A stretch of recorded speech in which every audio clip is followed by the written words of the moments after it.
Iran says it'll retaliate against any country that supports the U.S. economic war.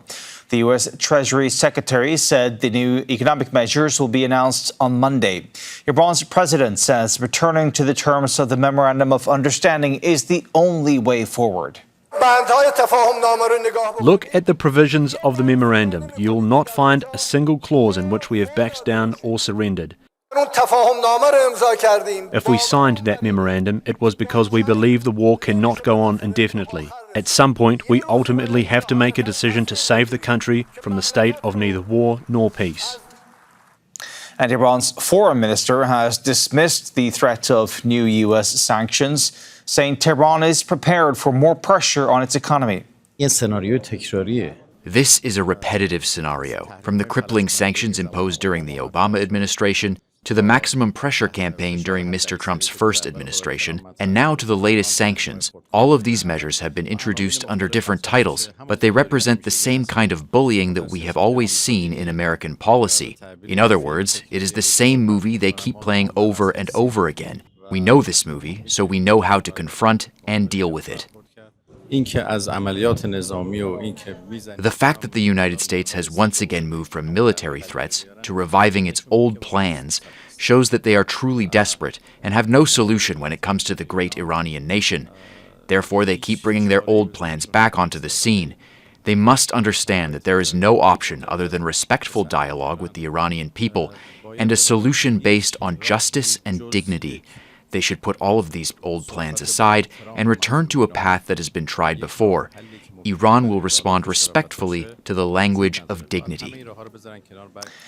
And joining us now from San Diego in California is David Des Roches. He's a professor at the Thayer Marshall Institute and former Pentagon Director of Arabian Peninsula Affairs. David, good to see you again.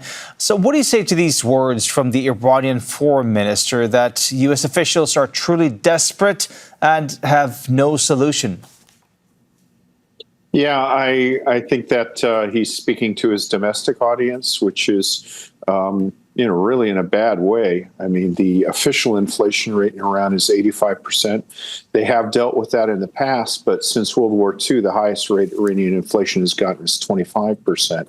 And of course, we saw a shakeup of the security apparatus, the leaders of the various things. That's not what a country that's winning does. It is true that the Trump administration has chosen to seek a ceasefire or forbear for active military operations, whether that's the motivation that could be electoral politics or whatever. But it's not as though we stop one and then start the other. These are going simultaneously. And I think President Trump views the economic instrument of power as America's true superpower. So I think that we'll see tomorrow what exactly this means, but this is something to be expected, and it's going to have an effect.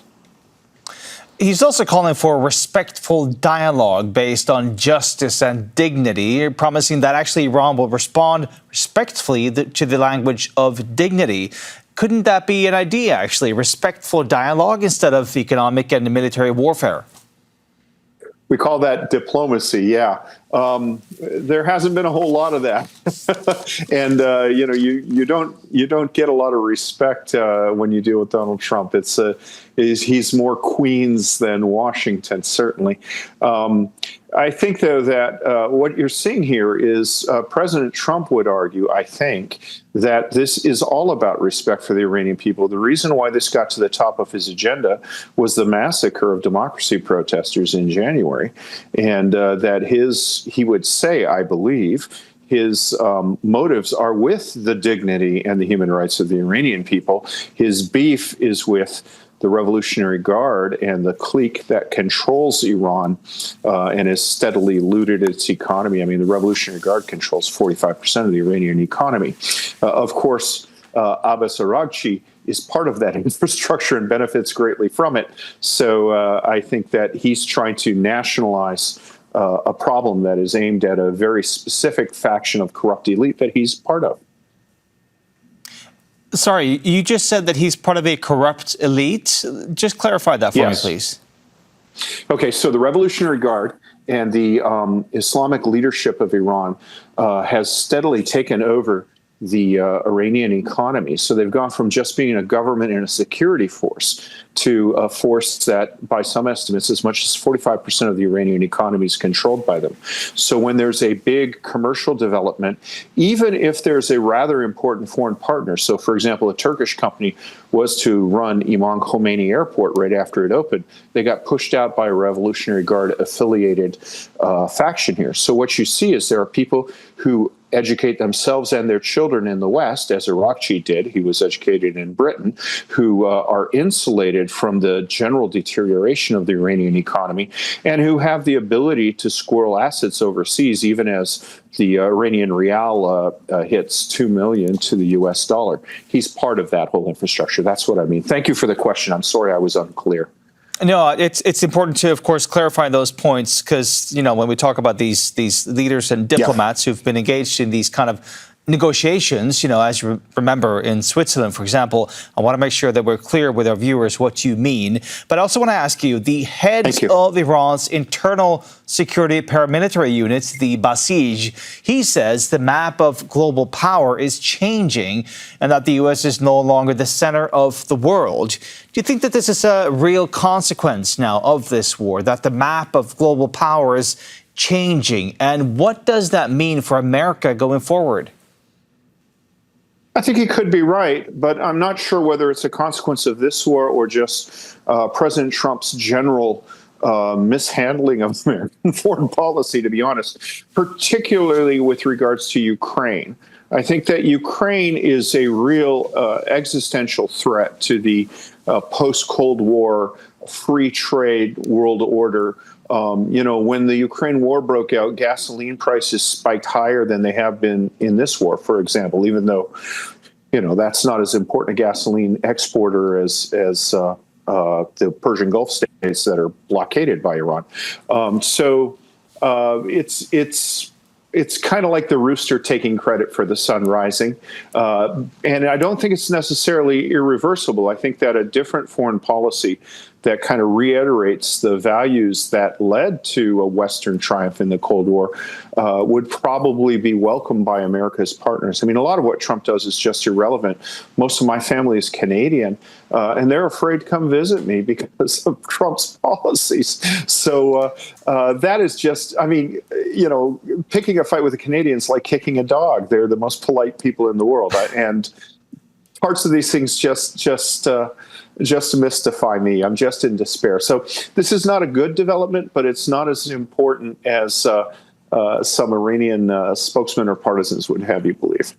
Right. That is, of course, a whole different kind of war, that trade war between the U.S. and Canada going on, between Donald Trump and Mark Carney, two very different kind of business leaders on their own, remits. But anyway, I want to ask you about tomorrow. Economic D-Day, right? That is when we're going to have the new announcement of those new economic sanctions that have never been seen before. When America makes its move tomorrow, is the chessboard going to change again for what we're seeing happening in the region?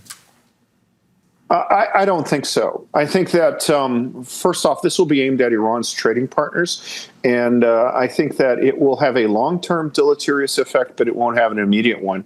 So if I were directing these new sanctions, what I would do would be expand them to, for example, instead of sanctioning individual Chinese teapot refineries, so say you have 5 of these refineries in a Chinese city that are processing sanctioned Iranian oil, and you sanction each of the 5 refineries, I would sanction the regional mayor or the provincial governor, who is probably a rising figure in the Chinese Communist Party.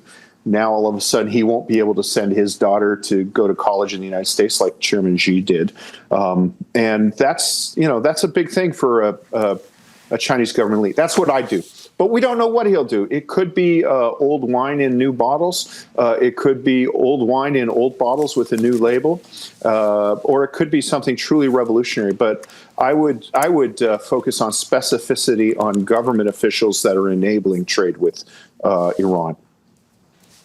All right, David Des Roches joining us live from sunny San Diego. I hope your family will come down to visit you from Canada sometime soon, and that they're not going to be too afraid going forward. David, thank you so much, as always, for joining us. Well, if it's a snowy winter, they'll come. Thank you. Get those skis. All right. Thanks, David.